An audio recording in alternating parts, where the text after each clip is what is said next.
You're watching the Action Sports Jax 24/7 network. Now it's time for the Brent and Austen Show. Well, congratulations to Mark Lamping. Contract extension through 2030 today by the Jags. Jags, just tell you what, their contract lawyers are busy these days. They are getting stuff done over there, and a lot of paperwork being filed. Listen, we long said this about Mark Lamping, and obviously on the business side, but he's really engineered so much of not only the business side, but how the Jags are doing the stadium. The stadium of the future is all Mark Lamping. I shouldn't say all Mark Lamping, but it's a lot Mark Lamping. It's really his baby. And he built MetLife Stadium, and he's going to build this one. And so that gets to 28. And you just figure a couple more years after that. That's this extension through 2030. So you see the early part of that. And not to retire Mark Lamping, but it would be about that time that maybe he will step into retirement. But he's got a lot of work to do by the end of the decade. He's been just a huge part of this thing here in Jacksonville. And I know sometimes we talk about that and nobody wants to listen to the good, bad, mostly the bad stuff. And so they link everybody in. But Lamping has really engineered a lot of this. He's been in my opinion, one of the MVPs of this organization since Shad Khan bought the team. So that's a no-brainer right there. He'll see it through, and we will get a new stadium in 2028. So I guess no surprise there. Hamby, do you have your baseball hat on today? No, this is a new hat. Oh, you're not listening. You don't have the. This is Hurley. Oh, you don't. I thought you'd wear your. It's baseball season, It's man. in the car. It's in the car. I'll go get it. Oh yeah, I mean to break it out, you're gonna be supporting the team today. That's right. What's your nickname? We're the Covenant Warriors. The Warriors. Okay. Have they long been that, or have they had a change, or what? They've always been that. Yeah. They just not very well known because they haven't had many varsity teams. This show today is going to be brought to you by Kleenex. I already got a feeling. Holy cow! It's out there today. We know it. You got to battle through. You don't have allergies, huh? Nope, never had them. God bless you. Yep. Delphonic, yes, Pat Riley lost millions, but I don't feel bad for his bank account. You're going to have to talk today some until you know this, right? Hamby have the exclusive white Dream 18 hat. Is that this one? Is that the exclusive? Is that this one? Is this one he's talking about? Delphonic, in the chat early today. Bringing his A game. We might need him to get out of a microphone. I don't know what is that the white one he's talking about? I don't know. We've had some different white ones over the years. Is there another one? But we've got a bunch of hats. Look, we got more Dream 18 hats. We had Dream 18 hats hanging around. Dream 18, go get it. ActionSportsJaxDream18.com. Thanks for bringing it up, Delphonic. So anyway, Mark Lamping. Listen, hey, is there significance to this? Now, look, if you lay it out on a board, the Jags have really their leadership in place. Well, they will by next week, I think, the GM. Right. But they got the coach, they got the GM, they got the executive vice president. Obviously, Shad Khan owns the team. You've got Mark Lamping. I mean, I feel like there's something to that. And the reason I say it now is, if you do it in 21 or 22, you're like, well, hopefully they're still here like through the decade. Right. Well, it's 2025. I mean, now it's like they're contractually here almost through the decade. Mm-hmm. Like they really are. So is there significance to it to you? I think there is. I think, continuity and having the same people in place, I think that's a big reason why Lamping got his extension now, as they're really trying to set everything in order and kind of just let it ride. What a wonderful thing it would be in Jacksonville if we didn't have a single staffing change to any of the big positions for another 5 years. That really hadn't happened since the very, beginning of the franchise. So I think this is a cognitive effort, conscious effort from Shad and all those guys to really set things in motion and kind of leave it be and just watch it go. Yeah, Michael says now Shad bought the fairgrounds too, and I know that became official. Yes, I felt like that had already happened. Maybe it was just rumored for so long, and the paperwork went through and everything went through, but I think we had that in our newscast yesterday on CBS 47, Fox 30. At one time, I thought the fairgrounds' significance was potentially a spot to build a new stadium. So, you have two different options, right? You get a renovation going on. They had to do all the work on the renovation to see, can you rip this down to the studs? Is it a safe place to do it? Can you have some of the infrastructure there, whatever that looks like under the ground and whatever it is that makes it a renovation rather than a full rebuild? But if that didn't go right, or if they wanted to pivot where things got so expensive and like, okay, well, maybe it does make sense just to build a new stadium. I always thought potentially on the fairgrounds would be an opportunity to do that in some of the purchase. Well, then there was the whole, is that the UF Health part of that too? And I don't know. I don't think that is ending up there. Or I think it's going to be it's not in the same spot. It isn't, but I think there was an opportunity. There was at least a thought that it could end up there. So what does end up there, I have no idea at some point. I just think that's a.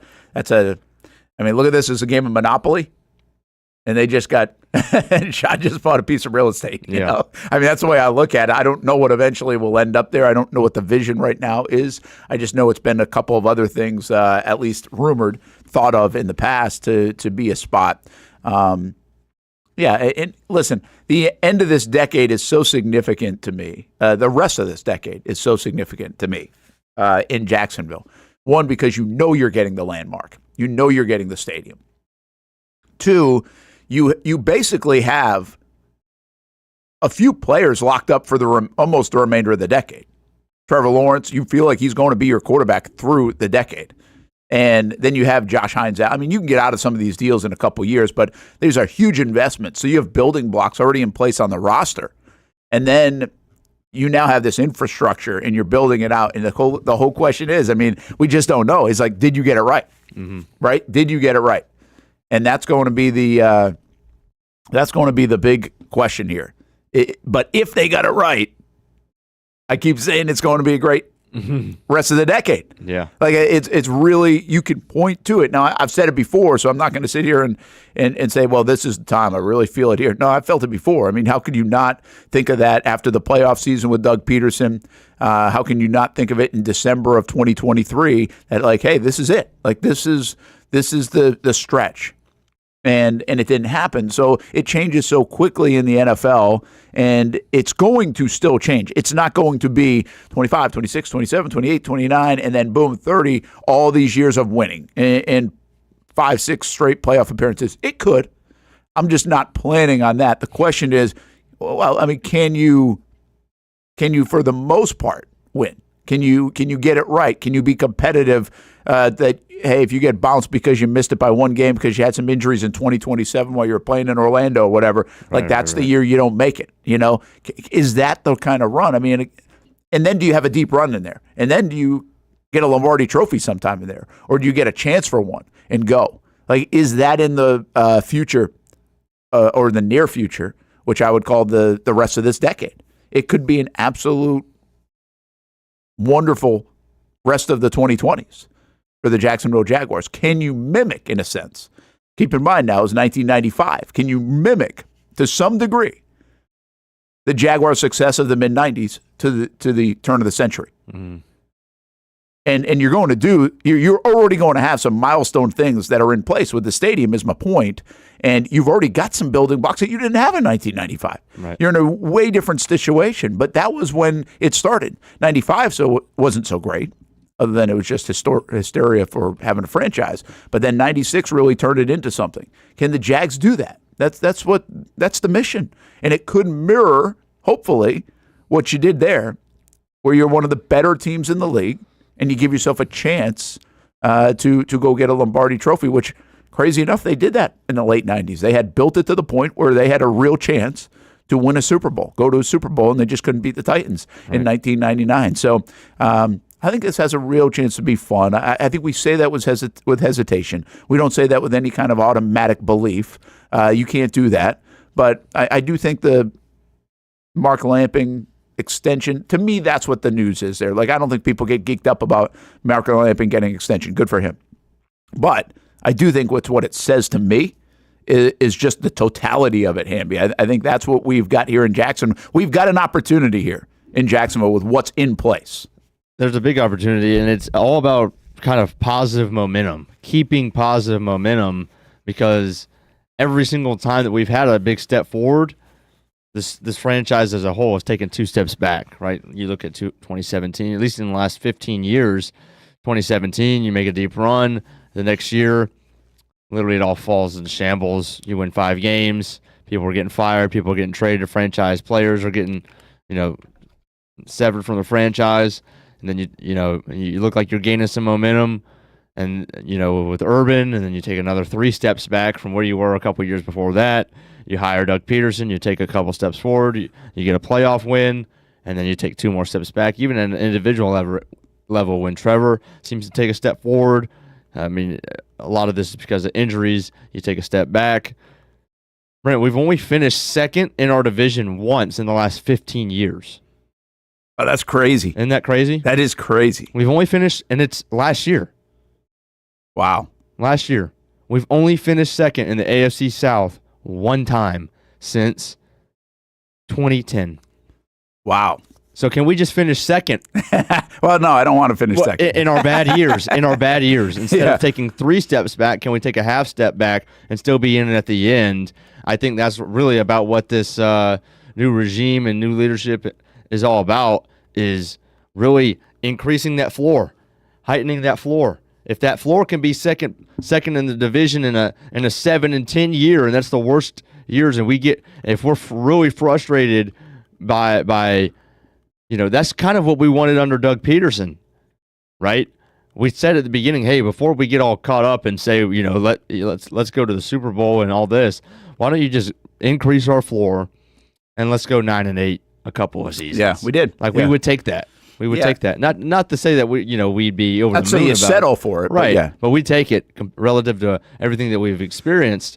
So with this new regime, if that can finally come now, and you kind of take, even if it's tiny steps forward, because again, when the stadium opens, you want to have full momentum. You're going in the right direction, and that would be obviously 3 years from now. So in order to do that, you've got to build and build and build, and hopefully all of that building becomes a Lombardi when you have a new stadium. I mean, obviously you take it any time, but that's really what they're trying to get at. So you bring up a great point, though, about that. I mean, it's amazing that they have only finished second once. You said once or twice? Once since 2010. But they've actually won 2 division titles in that stretch. Yes, but every other year we're pretty much finishing last. Yeah, 3rd or 4th. And then the Hamby's Burner says it could be worse than we've won the division twice in 10 years. The Colts, none. That's crazy, too. None. And they dominated the division when it was first built, right? Because of Peyton Manning, they owned it. I mean, they owned it. So it's just nuts, the ebbs and flows of the league. And yet we got to get on the right side of the flow here. The Chiefs put themselves in a spot every year, right? Baltimore seems to do that. Pittsburgh seems to do a lot of that. They've got a lot more friction now than they've had over the previous years and decades, if you will. And the Patriots did that. Right now the Bills are doing that. So you've got to, can you do that? Can you just win your division? Can you own your division? That was the conversation point last year going into, not this past season, 2 years ago. It was 2 years ago.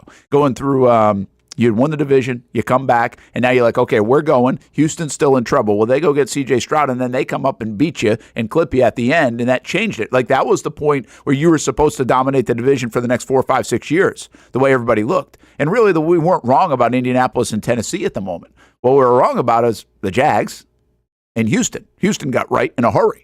But still, they're not running away with things. So can you correct that? And then even if it's go back and forth a little bit with Houston and be in the mix, to your point, Hamby, and then also a wild card mix, whatever that could be, because you've elevated the division, you got 2 good teams in Houston and Jacksonville, like that's almost okay. But you would love to see some domination of the division here. And you're set up very nice. You're set up really, I say, can you resemble 95 to 1999 over the rest of this decade in a 5-season stretch? Well, you could. I mean, it's a doable thing. And guess what? You've got a better starting ground. You're on an expansion team. I mean, this team is starting off in a very good spot for a new regime, for new front office, right? Or for what now is the future of the front office the rest of this decade. You have a great start. This is a good opportunity for a GM coming in, is the point. Whoever's interviewing this week and how they interview, they should all want the job. Like, they should really want the job, because you can start fast here in Jacksonville, and then you can maybe add to it. This is not rip it all down, start over. Now, you might rip some things up, right, but this has some pieces here definitely to work with, which makes this an attractive job going forward. And again, in this division, you can make hay right away. And then if you make some really good moves, you can dominate right away. Like, you can elevate this thing and dominate this thing immediately if you do it right. And again, I know when I say all this stuff, like, I get it. It hasn't happened in Jacksonville. We're saying all the things that haven't happened, and we know that. Like, so that's the reality of the situation. But the bottom line is, for 30 years, it didn't happen in New England either. And for about 15 years before Andy Reid got there, it didn't really happen in Kansas City either. So, and for however long in Philadelphia, in Washington this year, and, and they're not a good example because they've just done it once now. But not every one of these teams that go on and have a great run over a 10-year span, and I'm not even talking about dynastic run. I'm talking about a good run where you are in the mix. Buffalo, look what they did for 25 years in between this run and their last run. Nothing. So the point is, you can make it work. It doesn't matter what you did for the last 25 years. You can now flip it. And they're in a position to flip it if they, what we continue to say, make a series of good decisions. And they have made a series of decisions. Have they made a series of good decisions? We don't know yet. We really don't. I mean, it's really taken until almost this year, I would say maybe the last couple of years, but for Howie Roseman to get this much shine. And that dude's been doing it really for the past decade. Really the past decade. And he's had different ways to look at this, too. It was from the Carson Wentz and Doug Peterson to, okay, we're moving on from those guys. We turned Carson Wentz. Did you see what he turned Carson Wentz's picks into? I did not realize that. A.J. Brown. Devontae Smith. Yep. Jordan, was it? No, Jalen Carter. Jalen Carter. And there was one more. There was one more in the back. Cooper DeJean. Yep. Those are the four. For Wentz. For Wentz. Oh, my God. Right? Now, I don't know if the Jags aren't making that kind of trade. No. Right? I don't think they're making a trade, and they're not getting rid of Trevor Lawrence. So they've already got, again, that's not what it's going to look like here in Jacksonville. What it could look like is what we talked about in more Kansas City kind of way. And I say not Patrick Mahomes, Kansas City, even in the Alex Smith, Kansas City is okay. Where don't worry about being Patrick Mahomes, be Alex Smith. Can Trevor Lawrence be Alex Smith? Absolutely he can. Like, there's no doubt about it. So can you get to that stage of it? And I think even what the Eagles are doing is a little absurd in how many times they've hit. So I think that's hard to do at that hit rate and to be that big. But again, somewhere in between there in a division where it's not as hard. Like, you can take it. You can do it. So it's going to be fun to watch. And I think like they are set up for it. They now have things in place. We're not asking the questions Houston was asking. Oh, you're a mess here and there. Well, yeah, Jags have been a mess at times, but we're not asking those kind of questions. They've figured it out. We're not saying, okay, Bulky's still in the way. Oh, yeah, but. No, they've got this new lineage now. They've got this new vision.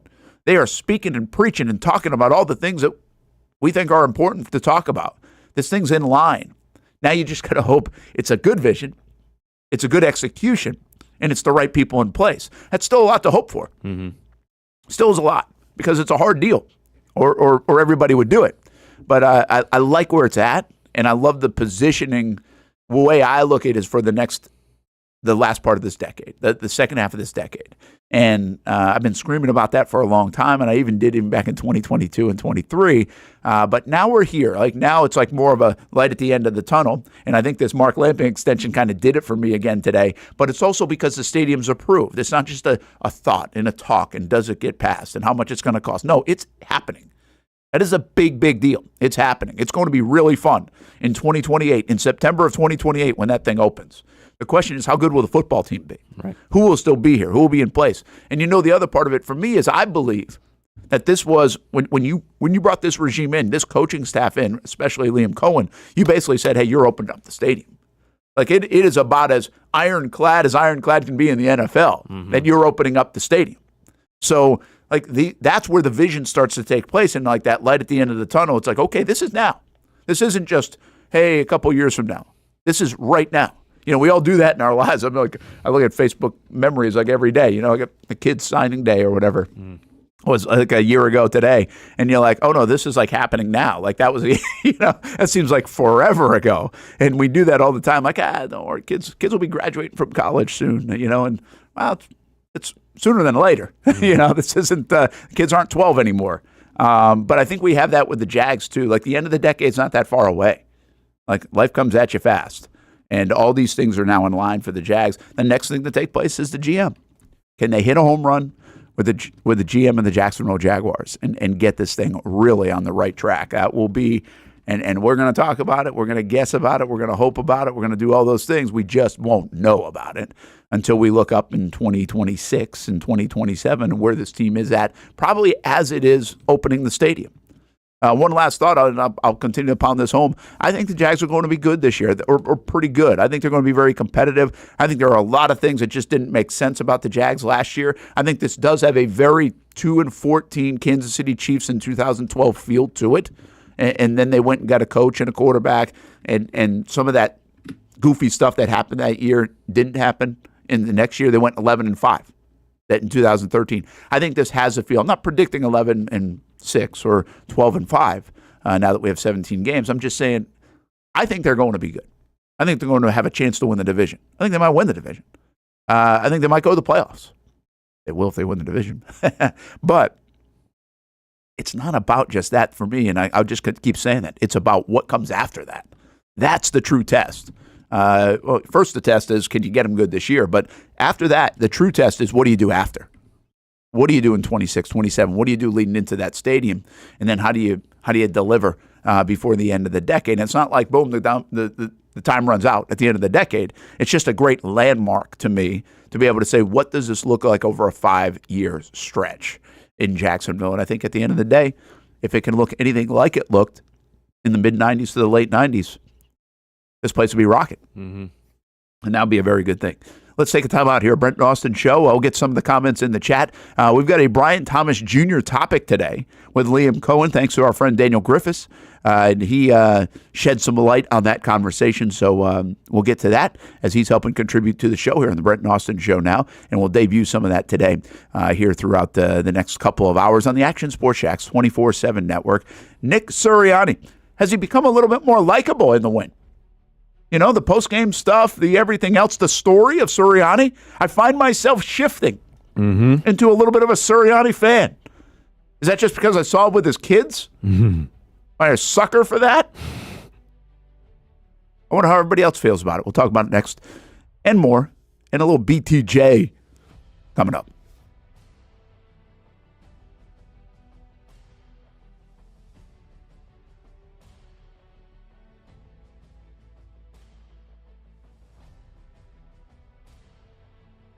It's one of the hot spots in the area. Welcome you to String Sports Brewery out at the beach. Big crowd on hand tonight. The fans are here. And now, the newest hot spot at the beach is open. String Sports Brewery in Jacks Beach has opened its doors with rave reviews. We're going to be fans forever. Cozy up to the bar. Grab a seat in the sports-themed restaurant, or grab a seat outside and feel that breeze coming off the beach as the weather warms. Just like the original location in Springfield, try the popular beer menu and come for lunch or dinner too, because the food is fantastic. He's got some exciting news heading into 2025 as well. Christian Kirk. It's where we hosted Jags Report Live in the football season, and the String Sports Brewery staff can't wait to host you. Hey, welcome back here to String Sports Brewery. And if you haven't checked out the new location in Jacks Beach, which many of you have, you got to do it. String Sports Brewery, now with 2 locations in Springfield, and now open in Jacks Beach on Penman Road. 2024 provided plenty of memorable moments for the Jacksonville Armada on the pitch, including another conference championship game appearance for Tommy Kruzanovich's under-23 men's team. They sit in the dying moments.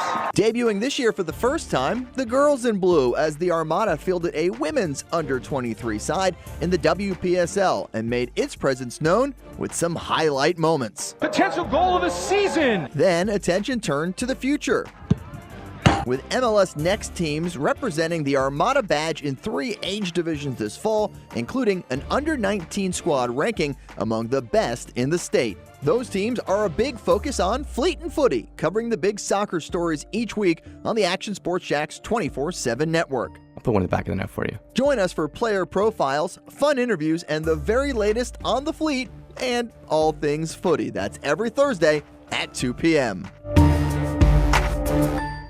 Baker Sports is local sports. Uniforms from Pop Warner and Little League to travel ball, high school, and college. They make you look good.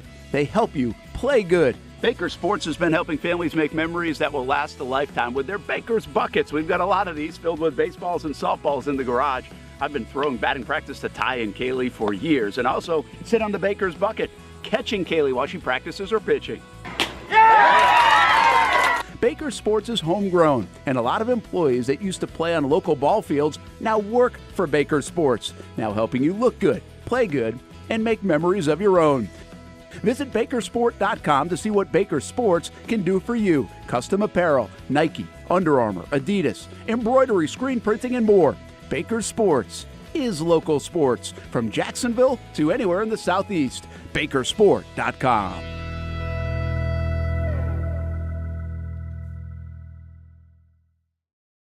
The Tom Bush family of dealerships, they've been serving customers in the Jacksonville area for 55 years. They've been your go-to spot to get and stay on the road since 1970, and that's still the case here in 2025 and beyond, even if the cars have changed just a little bit. Check out the sleek line of vehicles of the future. That's right, electric vehicles. Tom Bush offers a full lineup of reliable electric cars with state-of-the-art service facilities. Like the new VinFast, Tom Bush is among the first dealers in the entire country to offer the VinFast, and let me tell you, this thing is sweet.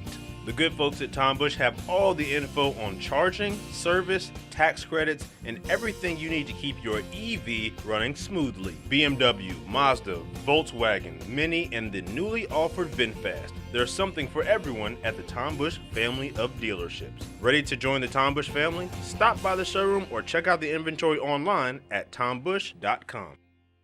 Everyone loves a good game night. Here you don't have to be the host. You don't have to clean up. They bring the food and drinks to you, and you can watch whatever you want on the big screens. It's more than a card room. It's a night full of fun with friends. Best Bet Jacksonville, Orange Park, and now the newest location here in St. Augustine, right off 95 at exit 311. A brand new clean room, a full bar and menu, my favorite sushi in town. And I love the fries too. You don't have to just play poker at Best Bet. That's why I come over here to the table games and play one card poker. That's a pretty good card and a win. One card poker is like war as a kid, you against the dealer.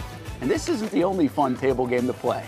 A friendly staff, a lot of fun. It's a good night out at Best Bet Jacksonville, Orange Park, and the newest location in St. Augustine. You can be a serious player or a novice. It doesn't matter. If winning equals fun, you're a winner every time at Best Bet.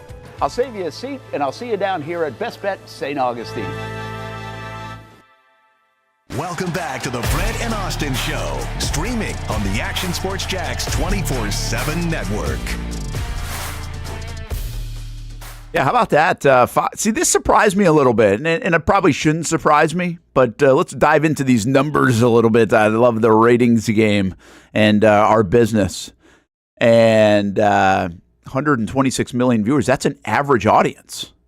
That's not just a peak. You'll see that a little bit in the middle, 135 million viewers peak, which also I think is crazy. And I'm not a guru on the ratings, but I would think if your average is 126 and your peak was just 9 million more, and I say 9 million more is just, but that doesn't seem like a huge number in terms of the peak audience, which shows you that when people are watching the Super Bowl, they stay watching the Super Bowl. Right. You know, that's what it's telling me. Yeah, you're not flipping off to go to... Yeah, like you get a Jags game, right, that and I'm just going to make something up, but the Jags games do really well. I mean, unbelievably well. And even when they're not good, believe me, they do unbelievably well. And you'll get like let's just say it's I'll use the share number. It's easier. So the share would be sometimes around like a 40, which means 40% of the TVs on the area are on a Jags game. But then like you'll get to a point where like the game is almost over or the game's getting close or you'll see a pivotal part in it and it'll go up to like 55, you know, or 54 or something like something crazy, something pretty good, maybe even 59. And it almost like not doubles, but a good chunk higher. Right. Is what it feels like to me. And I don't know that. I don't have it in front of me. But that's my point on that. It's like to go only up 9 million, whatever that percentage is pretty small, which means if your average is 126, most everybody's staying on board, which doesn't surprise you either, right? I mean, the game sucked, but we all still watched it to the end. What else were you watching? There's nothing else on. So that part makes some sense. And I do think it's the one post game that really has a lot of value too. I think you kind of want to soak that in and see that, right. and like what people are saying, and the confetti's fun. People like that part of it. I would say even I do as well. Now I can't read as small as it is. What else is on there? So we got that. That's the new record high. Okay, because it was like 123 last year. Mm-hmm. So it's up. That's pretty significant. The peak audience was, like you said, 136. That was from 8 to 8:15 in the second quarter. So I'm guessing that. Yeah, that makes sense. So you're still especially trying to think West Coast, some people maybe. Yeah, that's good. Yep. Of course, this is a world viewership, right? Of course. Of course. So this is, I mean, your time zone thing is kind of fascinating. Mm-hmm. When people are watching, people are up late at night or in the middle of the night in some respects, betting on the Super Bowl. Right. Then record high streaming viewership, which is no surprise, but that was 14.5 million streaming, and 13.5 of that was Tubi alone. Wow, that's wild. Because I honestly, do you know how to get Tubi? No. Yeah, I don't have that. And I was curious because I was driving back from Panama City, and so I thought I'd miss actually the first, maybe even half of the game. I actually made it back in like right at the start of the game. You don't have anything to watch on your phone? Well, I would have gone we have DirecTV. I think we have DirecTV still. And so you got an app for that. You think? And I really don't watch a lot of TV, which is nuts, but I don't, not at home, at least. Right. I do here. And so I would have probably just, I would have to call Ty and be like, Ty, what's the stuff to the Yeah. DirecTV? And could have watched it there. Or could have listened to Kevin Harlan in the car, and I'm okay with that too, for a little bit. But I was wondering if I'd have to try to go find, or do I already have the application? And I was like, I don't have Tubi. So I wonder if Tubi was one of those deals, and I've heard of it, and I know people are probably on it for some things. I don't know how much, but I wonder if people found it. Like they probably had record numbers, I'm assuming, and now you find Tubi. I don't know what else is even on there to do it, but the streaming numbers are significant. Why we do this show here on the Action Sports Jacks 24/7 network. We know it's going that way. Everybody is going that way. Everybody is doing that. You have TV. TV is not going anywhere. Radio I don't believe is going anywhere. I just think more and more people are consuming this way, as we know. That's a fact, and I think this is showing it. People wondered, hey, what if you got off and you put some of the games on streaming like Netflix and other things? That's worked okay. They have found it for the NBA, for the NFL. Will it work for all other leagues? Maybe not to this degree, but it's also a great complement to what you're doing on TV. So everybody has theirs, right? NBC will show a game. If they'll do the Super Bowl next year, and then they'll have it on Peacock as well. And it's a great complement and supplement to what you're doing. And you fill in all the buckets, which again, welcome to Action Sports Jacks 24/7. Fill in all the buckets, right? That's kind of what we do here. And we'll see you on TV. We'll see you on Facebook, YouTube, Twitter, Twitch. We'll see you on this new network. We'll see you on your Roku TV, your Apple TV, you can get it everywhere. You can see this show at all those places. And that's part of what we're doing in this world now. And is there anything else we missed on there? No, I hope you don't get this because there's no reason for you to. But if you had to guess how many millions watched the first Super Bowl, 1967, Chiefs, Packers, how many million? Well, I will say this, that I know it's going to be way down, I get it, but I'll tell you, there weren't many channels to pick from. Right. So there aren't a lot of things on. Interesting enough. And also, our world is not as big. It's certainly not worldwide. It's definitely a United States game at that time. And even our country doesn't have as many people at that point, I would think. Yeah, you're guessing Americans here. So, by the way, it was on CBS and NBC because NBC had AFL game rights and CBS had NFL game rights, so it combined them. Okay, I'm going to say it was 67, you said? 1967. I'm going to say, let's make a really good educated guess here. Oh, boy. I'm going to say 14 million. Okay. You went real low. Oh, low. Yeah. 51 million. Wow. You know why? I'm surprised at that. And the reason why I'm so surprised at that, now maybe the AFL and NFL was a big story at the time because of all that going on, but my thought process was it was 59 million that watch the AFC Championship game. I think they said. Right. I think that was the number, 59 million. They said that was a record. Chiefs, yeah. Just Chiefs this couple Bills. weeks ago. Right. And so I'm like, well, gosh, the game is elevated so much. Like, right, there's so much more interest. That surprises me, that 51 million. Mm-hmm. Watch that first one. I obviously was totally off. But I was actually basing it on the most recent AFC number, and I should have just guessed that number, I guess. But, wow, that surprised me. I would not have, I thought I could be low, but I didn't think I'd be that low. I would never have got to 51 million. Yeah. So that's pretty wild.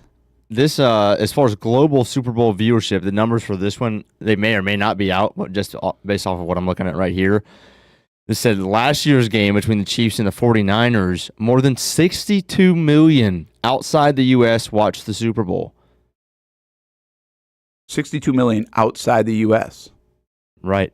Wow. Which puts it at, which last year's Super Bowl was at like 123. Yep. So that's half, like a little bit more, or a little bit under half. No, more than half. 124 would be half. Oh, yeah. Well, I mean, yeah. So right, right at half. But right at half. You're right. So that was a 10% increase from the previous year. Wow. So we're going to find out here that 65 million. Yeah. Watched outside whenever that number comes out. Crazy. Half of the Super Bowl viewership was outside of the United States. Well, and here's the deal. Like Schott said this years ago. Sit down interview, whatever year it was, early on, and he's like, the game's saturated in the United States. And what he meant by that is you can only go from a business standpoint so high and tap into more living rooms or people or whatever. I mean, sure, you can do it gradually, but you can't do it exponentially. Right. You know, you can't, from a business standpoint, you want scale. You don't want to make another buck. You want to make another 100 million. Right. Right? Well, the way to do that was to go global, and that's where they're at. I mean, this is totally a business move as much as it is, hey, we want to have our game be global and all these initiatives, but it's a business move. And it was the only way to go, and that's why London started. And that's an amazing number. I did not know the number was that high. Think about that number now. You've got a number of 62 million, which probably bumped to 63 or 4, whatever it is this year, because they've gotten more global. And you're like, Australia probably watched more once that announcement came out, right? That they're having a game. So that number is way above the number that you said watched in 67 in totality. Right. Just the outside reach. And we think and we know really, the NFL is the worst global sport of all the sports. And I'm not even talking the major sports.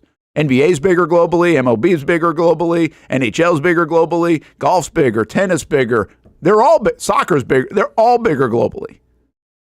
Like there are very few sports that get a lot of eyeballs, right? Or at least are significant. Not even the big four.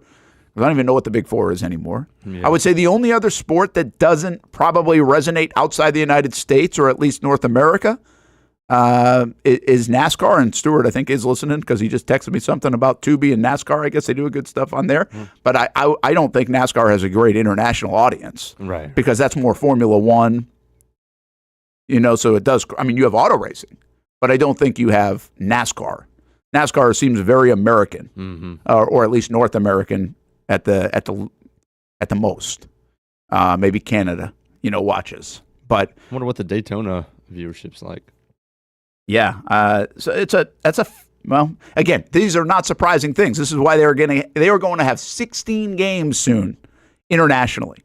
That's what Goodell said. Mm-hmm. Right now, they don't even have 8 for this year, but they're trying to get to 8 by the time the schedule comes out. So they're going to at least get close to that number. They're going to try to double that. Which means every team will play one game internationally. Yeah, and more often. Right now it's like once every 4-year type of thing. I know, but once you get to 16 games. Oh, yeah, you got to. That's 32 teams. Well, so I'm not smart enough to do the math quick in my head, but it's like once every 2 years you're playing an international game or something. Well, that would be no. If you did 16 games, you would be playing because there's 2 opponents per game. That's 32. Oh, so you'd be once every year, yeah. I was trying to think could the Jags be multiple? Could you have some be multiple? Sure, right? Sure. Could you get like Mexico City, like the road and home stuff? Right. So, but yeah, for the sake of what you're saying, when we get to 16, let's just call it everybody's playing once, and every team is playing overseas. This is where the Jags, and it's never felt it here in Jacksonville. But this is where the Jags have been really smart. The Jags doing the London thing was something that we tried to tell you for years and years that the other ownership around the league was envious of. Because they actually are able to sell in that London market. They can block people out in the London market. Like, that is a great market to have. And now we're seeing sister cities. Like, they've got a sister city in Ireland, but their deal there is different. It doesn't work the same. It's like they are London. Like, they are always going to play in London. And, I mean, from a business standpoint, we'll see if Shad ever comes back around and tries to buy Wembley Stadium again, too. But they are playing there. They're not playing in Tottenham. Right? They are strictly at Wembley, at least for now.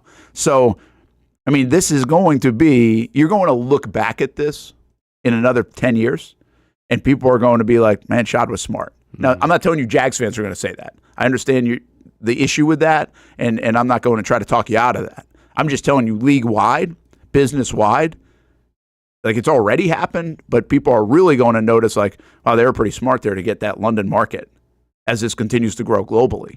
And that's what they did, and that's what they've done, and they've done that with some angst sometimes here locally in town, but the whole league's doing it. The whole league, because if you play 16 international games, now what I can say, I think, if my math is right, Hamby, is every other year you're playing a home game over. Right. Every team's playing a home game. Right. International. Now, what they're going to sell there is if you get to 18 games. You don't lose one. You're not losing one, right? Because now you've got 9. Now you don't have that off year where you've got, the 17 way it works right now. But if you get to 18 games, you've got 9. You still have your normal 8. Doesn't piss off fan bases overall around the league. Or we'd have maybe 32 fan bases acting the way the Jags fan bases acted at times over the last decade about this topic. So. But the proof is there. The reach is there. The growth is there. And now it's strictly about logistics. And I thought Goodell got asked an interesting question at the Super Bowl when he does his annual press conference. And I don't think he really answered it because it was part of a 2-parter when I was looking and watching. But somebody asked him, like, will you sell those rights differently? Like, will there be media partners differently? And my assumption, he kind of said yes. Of course, we'll sell those. Could it be a mix of, NBC and CBS and Fox and they get some of the rights? It could. It could be they get the international rights, but it could be, my point is, Sky Sports. They now get the rights over there. So now you're getting TV deals from ESPN, ABC, and CBS, and NBC, and Netflix, and Amazon. Oh, and Sky Sports. I mean, it's just, the rich get richer, people. That's the way it goes. I didn't see the Twix commercial these guys are all talking about. Yeah, I don't know either. My wife ended up with 48 minutes, went to sleep near the end of the third quarter. Genius for Twix, Super Bowl commercial, $7 million for 30 seconds. Twix challenge, $180,000. My wife watched for over 48 minutes. I don't get it. Yeah, I didn't see that. I'm going to have to look that one up. I do like Twix, though. Can I win Twix for life or something? Or is it all for money? I'll have to check that one out. So, the Super Bowl, it's just the NFL is a beast, is the bottom line. And it's not slowing down. I honestly thought, like, I started this conversation when you showed me the number. I didn't think it was going to be a 15-minute conversation. But I kind of started I was wondering on the ratings Sunday night into Monday morning. I'm like, I wasn't that geeked up about this Super Bowl. Mm-hmm. I also thought the game was a dud. Like, it was there wasn't a lot of entertainment value in it for me from a whole football, entertainment, commercial standpoint.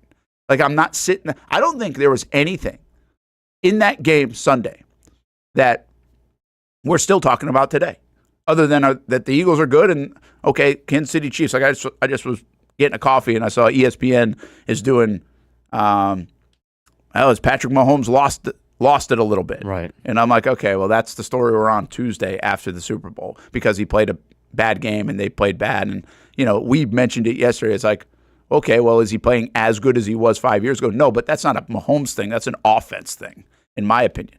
But that's where we're going. We're not still talking about a moment in the game. We're not talking about a play in the game. We're not talking about any controversy in the game. So, like, we're not talking about the game. Not talking about the refs. The game's dead. Like, the game is dead. At least in Philly, it's not. Right. But to us here in Jacksonville or in NFL City, like the football season's over. And there's no carryover, even for us doing a 3-hour show, that we're like, other than ratings and a Twix commercial. Like, not the game, you know? Makes you think what they could have gotten to had that not been the matchup and had it been a game down to the wire. Well, I do wonder that, but is everybody already in? You know, like, does a close game change the number in terms of the rating? Probably does. Maybe a little. Yeah. Maybe a little. We're talking millions. Like, that's like a little to take that number to 127 is a lot. Right. You know what I'm saying? I'm sure there are always going to be people that, you know, were busy or whatever and could have hopped in after halftime but saw it was 24-0. Yeah, like, got out, didn't stay long enough to get on the meter, whatever it is. Right. Because that's how it works. I'm always fascinated by the numbers of these two. Is like, do we really know if 126 million people watched? Yeah, because there's 20 people watching on that TV at this house. Well, first of all, ratings are done, and I can't say too much about ratings in a bad way, but it's a goofy thing to begin with at times, like how it's done, depending on which genre you're in. I don't know how they do the national ratings and if that works in a very similar capacity. But when you're talking about global ratings, that would even muddy it up even more. Right. So, like, how much of it is a guesstimate? And by the way, what I would say is an industry standard that guesstimates a certain way. Right. Because that's what we have. It's an industry standard. It's not like we're guessing one way and somebody else is guessing another way. We're all using the same model. But I also think it's just funny. It's like, who's going to question the model? Like, I can't sit here and say, oh, well, I don't really think 126 million people watched. I think it was more like 88. They're lying. You know, I have no idea. And I don't think any of us have any idea. So a little ratings game for Super Bowl 59. And next one, Santa Clara next year. Is that right? I think it is. I think I saw Santa Clara, California, because everybody has Trevor Lawrence in the game. What does that mean? Well, I just saw a lot of tweets over the last day. We'll see you in Santa Clara next year. Trevor Lawrence and the Jags.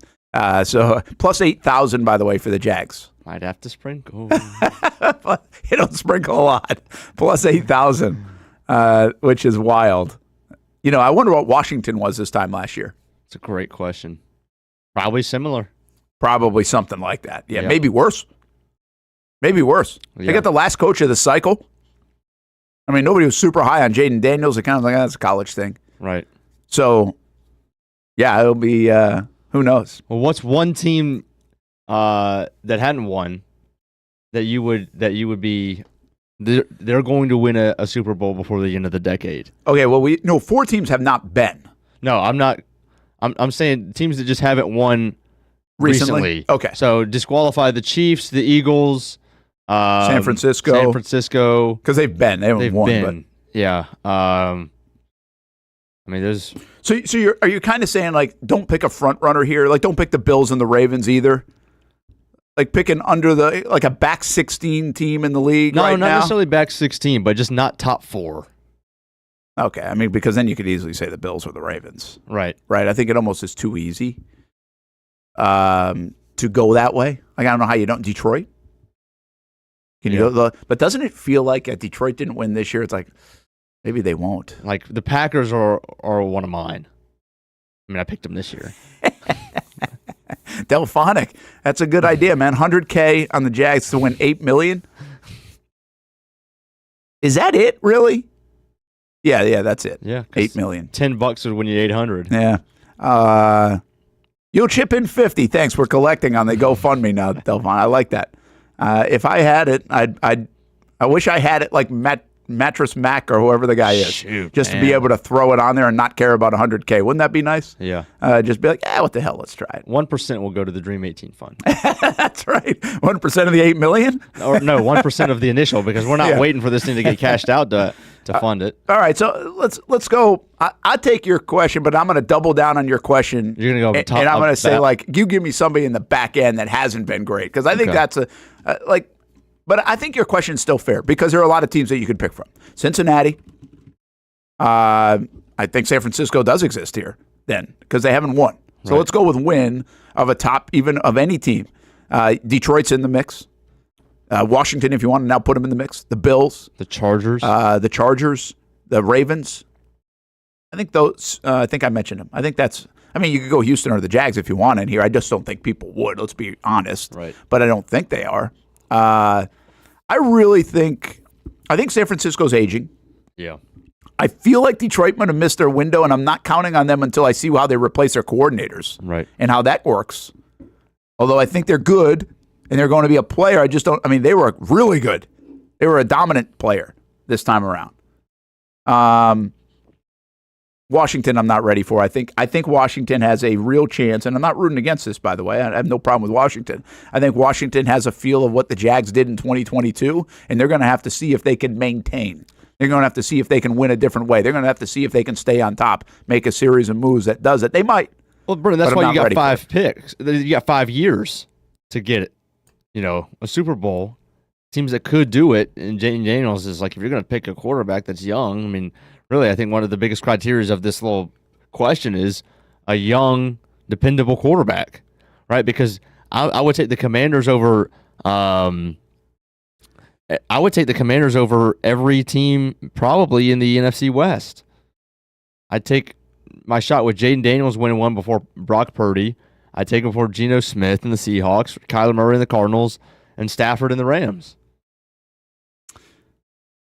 Yeah, I mean, I guess I could go there. I'm just telling you, buyer beware. They won 7 games on the horn this year. They just did some things that were, it's not normal. Like the Jags in 22, I think they're very similar to the Jags. And then we watched it. We were all believing. We were believing into December. We might still believe next year. And then do you have the moxie? Do you have the mental makeup? Do you have the ability to maintain, right, when everybody's coming at you? It's going to be a little bit different. And can you stay healthy? Now, you say 5 years. That's fine. But again, the Jags were in this conversation at the start of 23 where you would have picked them potentially as next 5 years being one of the, now you're not.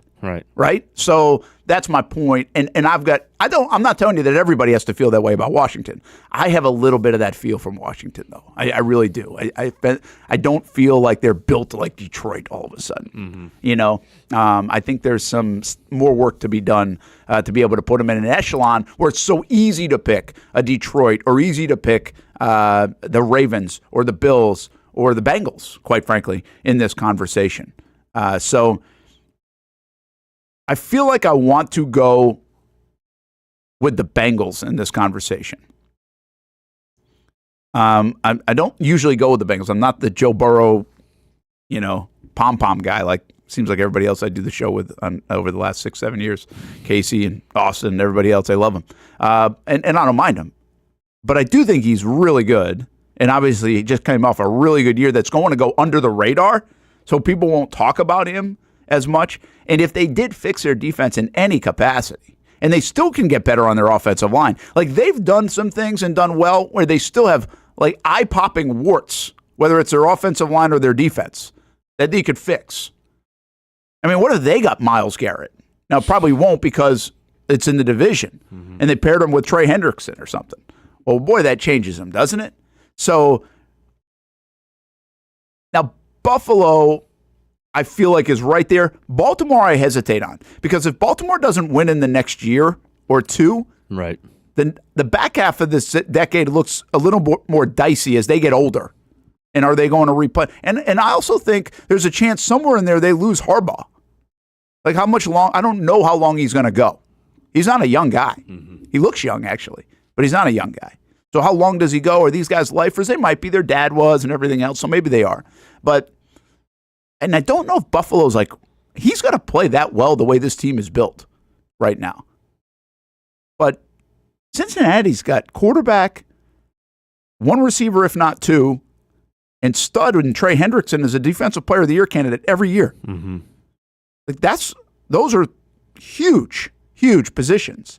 Where like right now, the Bills, if they go add Myles Garrett, boom, immediately put in that because they need that. They don't have that. And Baltimore's got some studs, of course, but again, is the gas tank going to go on empty or closer to empty before it gets more full? Is what I would ask. So I'm kind of leaning towards Cincinnati here, that they do win a Super Bowl in the next 5 years. To your comment, okay, what do you got? I think I really like the Packers. I think they're young receivers. I think they build the draft in a similar way that the Eagles do. They have a lot of young talent on defense. I'm a Jordan Love believer. So if you're going to give me 5 years, I think that they're still an ascending team in a division where we have no idea what the Vikings are going to look like over the next 5. Yeah, that's a good point. There's a lot of teams you could pick in here. I know there are. But I definitely do like the Packers. I want to throw out the sleeper of the Broncos, not because I'm necessarily the biggest Bo Nix guy, but if you're going to also give me 5 years with him and Sean Payton stays and the Chiefs in 4 years are a semblance, are unrecognizable, I could see him. That's actually not a bad one. The only question I have, at least in the immediate, again, you're thinking 5 years, which is fair. I think this year, they overperformed too. Yeah. I think they had an easier schedule. They had a 4th place schedule, I think it was, or at least 3rd. Right. We're going to see how that catches up to them. The target on them, the league figures out what Peyton's doing with Knicks a little bit. So we'll see. I mean, you might be. That's not a bad one though. See, I think that's a better one for my second part. Who's in the back 16? Although they're not technically in the back 6. They made the playoffs. Well, they might be though. I mean, you get 14 teams that make the playoffs. Well, yeah, so they're not. They're not in that category. So who's in the back 16 that you would pick? Like, is this an easy Dallas? Dallas is an easy one. Is there somebody else that's the 49ers? By that would be easy. Yeah, I still think the 49ers are old. I mean, look, we haven't even talked about Deebo Samuel, by the way, which we can get into here in a little bit. But, I mean, are they going to start ripping that thing up? Can't even rely on McCaffrey being healthy. Without those guys, you really have no idea how good Purdy is. Yeah. They're 1 year away from making a coaching change if they stink again. Right. So, yeah, I don't like San Fran in this conversation. I feel like their window passed. I think they made it to 4 championships, and their window is at least on the verge of being done based on everybody else in the league.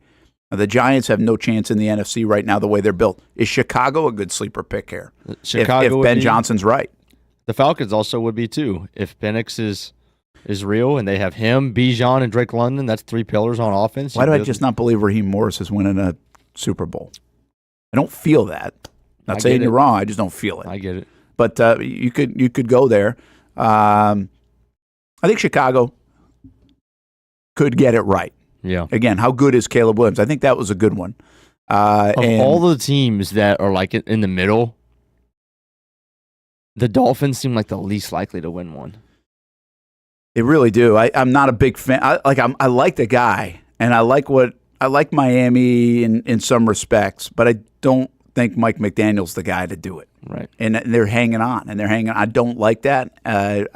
I used to think like maybe Tua is not the guy to do it. I'm not really sure about that. I think he can win you one if you're built around him, which they've got a lot of talent. I just don't think Mike McDaniel's the guy that's going to get it done. I really don't.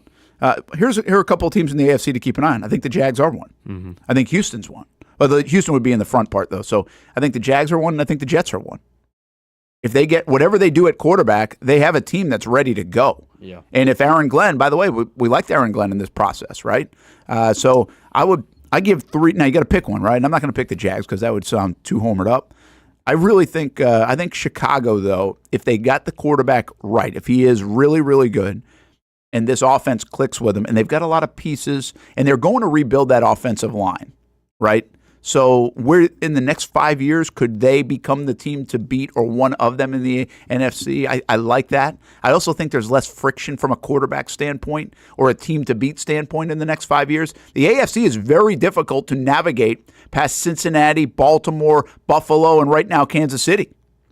It's hard to get by how do you assume that you're going to be better than those 4? Really hard. Right? Houston, they won back-to-back division titles. They're not even on the same planet as those teams, it doesn't feel like. Mm-hmm. And the Jags are in that division and can't even win the division. So, how do you – it's really hard. Detroit, again, I think is going to take a little bit of a step back because of their losses of coaches and everything else.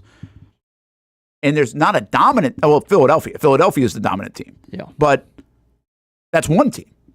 Outside of Philadelphia, and even if you want to throw Detroit, there's not 4 of them to navigate through. If you can have a year where you win the division in the NFC North, well, there you go. You took care of Detroit.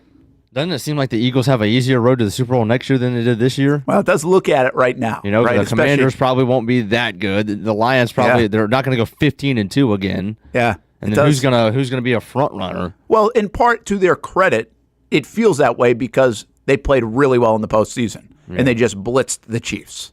So they have earned that. Right. Like we thought they were good, but we're like, well, they choked last year at the end and they didn't win the Super Bowl.